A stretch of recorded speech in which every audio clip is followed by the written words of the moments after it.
Donkey Kong Bananza is widely regarded as one of Nintendo's best games, and 1 year after the Switch 2's launch, many still consider it as the console's best exclusive. Yet even after finishing it, I still don't understand the overwhelming praise. Maybe it is because the game is carried by the Donkey Kong IP and the excitement of finally giving the character its own Super Mario Odyssey style adventure. Maybe it is the groundbreaking destruction mechanic, which transforms exploration into something unlike anything Nintendo has done before. Maybe it is the collectathon formula itself, where the joy comes from wandering off the beaten path in search of hundreds of hidden collectibles. Or maybe it is the soundtrack, which many players consider among Nintendo's best in recent years. But here's the thing, every feature that people praise as Bananza's greatest strength is, for me, exactly what holds the game back. Let's start with what I believe is Bananza's biggest flaw: the game's difficulty. In my opinion, almost every other issue I have with the game stems from this one. Donkey Kong has always been one of Nintendo's more challenging franchises, yet Bananza offers virtually no resistance from beginning to end. Whether you're fighting enemies, solving puzzles, or taking on bosses, the game rarely asks anything of the player. First of all, let's start with the combat. Regular enemies are harmless, which isn't necessarily a problem since they are meant to be basic mobs. The real issue is with the bosses. Most of them, especially throughout the first half of the game, can be defeated in 10 to 20 seconds. And this is not an exaggeration. You can simply walk up to them, tank every attack, mash the Y button, and watch their health disappear. There is almost no need to learn attack patterns, dodge, or adapt your strategy. The same issue extends to the dedicated battle challenges scattered throughout the different layers. These challenges are supposed to put your combat skills to test, but outside few encounters that offered any real resistance, I found most of them to be incredibly underwhelming. They typically throw a handful of mobs at you that can be cleared with little to no effort. For challenges specifically designed around combat, they rarely succeed at feeling challenging, making them yet another example of how little the game asks of the player. And as if the game wasn't already easy enough, Nintendo gives you access to 5 incredibly powerful Bananza transformations. At no point did I feel the base game was challenging enough to justify introducing abilities this strong. Simply put, I don't think Nintendo successfully balanced the game around these transformations. What makes this even more interesting is that the game itself seems to acknowledge just how powerful these transformations are. During the final battle against Void Kong, you are intentionally prevented from using them, presumably to preserve at least some sense of challenge. To me, that feels like an admission that allowing players to transform during the game's climactic fight would have made it far too easy. And this left me wondering why Nintendo chose to design the game this way. And for this, I have 2 theories. The first is something Nintendo has been struggling with for decades, which is balancing games for both children and long-time fans. Instead of making the main adventure more demanding, Nintendo keeps it accessible and shifts any meaningful challenge toward optional collectibles. We saw this in Super Mario Odyssey, and we see it now in Bananza. Younger players can finish the game, while experienced players can pursue the harder optional content. The problem is that this balance doesn't really work for me. The main story ends up feeling trivial, and the optional collectibles don't offer rewards meaningful enough to justify the extra effort, something I will be discussing more in a later section. My second theory is a bit more concerning. I don't think Nintendo is designing these modern 3D platformers around challenge anymore. I noticed many of the same issues I had with Super Mario Odyssey in Bananza too. That makes me think Nintendo designed the game this way on purpose, and from Nintendo's perspective, it's hard to argue against it. Both Odyssey and Bananza received widespread critical acclaim, giving the company very little incentive to rethink that formula. And nowhere is this design philosophy more apparent than in one of Bananza's biggest selling points: the Bananza's transformations. First of all, I want to give Nintendo credit where it's due. I really love the design of these transformations. They perfectly fit the game's tone, and every time I unlocked a new one, it put a smile on my face. On top of that, several of them really introduced fun mechanics. Snake Bananza was easily my favorite. The enhanced jump and slow motion ability made platforming incredibly satisfying. The jump could occasionally feel a bit clunky, but it never took the fun I had using the transformation. I also really enjoyed Elephant Bananza and its ability to inhale chunks of the environment and fire them back as projectiles. Others, like Zebra Bananza, I found myself using far less, which is unfortunate because it easily has the best soundtrack out of the bunch. The problem isn't the transformations themselves. The problem is what they do to the rest of the game. As cool as they are, they trivialize an experience that is already far too easy. Not only do they make combat even more effortless, but they also allow you to bypass puzzles that were clearly designed to be solved in a different way. Now I can already imagine someone saying in the comment,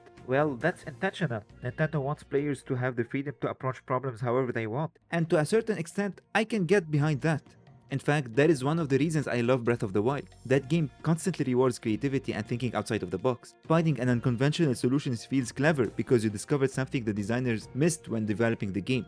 But Bananza is different. Most of the time, the creative solution isn't really creative at all. It is simply activating one of your Bananza's transformations, a tool that is almost always available and often solves the obstacle with very little thought. Instead of feeling rewarded for being inventive, I often felt like I was skipping gameplay the developers had originally intended me to engage with. And before someone says, "Nobody forced you to choose the puzzle," I'd argue that this is not how players naturally behave. Given two solutions, one that takes effort and one that is faster and easier, most people will instinctively choose the easier one. That is just human nature.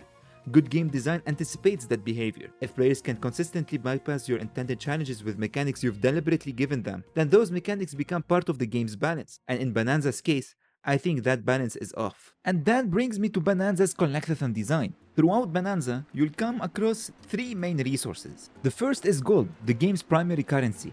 It is used to purchase consumable items from shops such as balloons that save you from falling into pits, healing items, and other useful supplies. Gold is incredibly abundant. By simply playing the game normally, you'll almost always have more than enough to purchase whatever you need from the shops. Then there are fossils, which I actually enjoyed collecting. These can be exchanged for outfits for both Donkey Kong and Pauline, and while many of these outfits provide gameplay bonuses, I mostly collected them because they looked great. In that sense, fossils felt like a worthwhile collectibles because they offered cosmetic rewards that made exploration feel more satisfying. The third and by far the most important collectible is the Banandium Gem, essentially Bananza's equivalent of Mario Odyssey's Power Moons. This is where my biggest issue with the game's progression begins. In Mario Odyssey, collecting Power Moons was a mandatory thing to do to reach new kingdoms. Whether you liked it or not, the game encouraged you to explore each world before moving on. Bananza takes a different approach. Instead of requiring Banandium gems to progress, collecting them rewards you with skill points that can be spent on permanent upgrades for Donkey Kong. At first glance, this seems like an improvement. The game no longer forces players to hunt down collectibles just to continue the story. Instead, exploration is now rewarded through character progression. The problem is that this system only works if those upgrades actually matter. In most RPGs, skill trees exist because the game presents meaningful challenges. Every new ability or stat increase gives you an advantage against increasingly difficult enemies and bosses. Bananza never reaches that point. The game is already so easy that there is very little incentive to seek out extra Banandium gems. You can comfortably rush through the main story, collect only the gems you naturally stumble across, and still beat the game without any real difficulty. As a result, many of the skills themselves suffer because of this. Some of them are undeniably cool, like Ostrich Bananza's ability to glide through the air while dropping explosive eggs. But I rarely found situations where they were actually useful. Throughout my playthrough, I never felt like I needed to glide over enemies and bombard them from above. The mechanics are fun in isolation, but the game rarely creates scenarios where they feel valuable. As a result, Bananza's progression system ends up undermining its own collectathon design. When the rewards aren't necessary, exploration starts to feel optional in the wrong way. Instead of being excited to uncover another Banandium gem, I often found myself asking, why should I even bother? Some of my favorite moments in the entire game actually came from the challenge courses scattered throughout the different layers. Because these challenges exist independently from the main layers, the developers have far more creative freedom with their design. They aren't constrained by the theme or layout of a particular world, allowing them to experiment with a wide variety of ideas. Some focus on platforming, others revolve around puzzles, some are also dedicated battle challenges. One challenge in particular immediately stood out to me, the nostalgic 2D level. Finding it early in my playthrough genuinely put a smile on my face. It captured the spirit of the original Donkey Kong Country games while still incorporating Bananza's mechanics, and after finishing it, I couldn't wait to discover more challenges like this one. Unfortunately, they weren't many. I completely understand why. Bananza wants to establish its own identity rather than constantly relying on nostalgia, and I respect this decision. Still, I couldn't help but wish the game included more of these classic-inspired stages. They were some of the most memorable content in the entire adventure. Many of the remaining challenges instead lean heavily into Bananza's destruction mechanics. Personally, this is where they become less interesting. Smashing through the environment is undeniably satisfying at first, but after hours of gameplay, constantly mashing the Y button begins to lose its appeal. What starts as a fun gimmick gradually becomes repetitive. That same philosophy also carries over into several recurring puzzle types. Challenges like the Switchero walls and the ice puzzles both revolve around the game's destruction mechanics, but I found them to have very different levels of success. The Switchero walls actually felt like proper puzzles, requiring me to stop, think, and plan my approach before smashing through the environment. The ice puzzles, on the other hand, never clicked with me. Most of them revolved around the idea of carving a path through the terrain so the block of ice could slide into the bucket. While the idea itself is fine, I found the execution to be tedious. Once you knew what needed to be done, the challenge wasn't solving the puzzle anymore. It was spending the next several seconds carving out the path. One thing Nintendo consistently excels at is creating worlds that are bursting with charm, and Donkey Kong Bananza is no exception here. Some of the layers are absolutely breathtaking. They are colorful, expressive, and each has its own distinct personality. While I don't think they quite reach the same level as Super Mario Odyssey's Kingdoms, locations like the beach layer and the amusement park layer are genuinely memorable. But I also think that this charm can sometimes mask some of the game's underlying flaws. Because the main story is relatively short, the repetition never became unbearable. In fact, I think Nintendo made the game exactly as long as it needed to be. Had it been even a few hours longer, I think far more players would have started noticing just how repetitive the gameplay loop actually is. Almost every layer follows the same structure. You arrive in a new area, make your way toward the village by smashing through the environment, learn about the latest problem caused by Voidco, complete a handful of objectives, obtain your next Bananza transformation from the Elder, and finally defeat the area's boss. Even many of the optional objectives repeat from one layer to the next. Every world has the NPC who rewards you with a Banandium gem after you've smashed a certain amount of terrain, for instance, along with several other recurring activities that quickly become predictable. To top it all off, even the transformation cutscenes begin to lose their impact. Every time Donkey Kong unlocks a new Bananza form, the game plays almost the exact same celebration animation with Pauline, changing only a few details. Moments that are supposed to feel exciting gradually become routine. And finally, that brings me to the music. For a game that constantly reminds you how important music is to its world, it rarely asks you to interact with it as a player. Pauline's singing plays a central role throughout the adventure. Every Bananza transformation has its own memorable theme, and music is clearly part of the game's identity.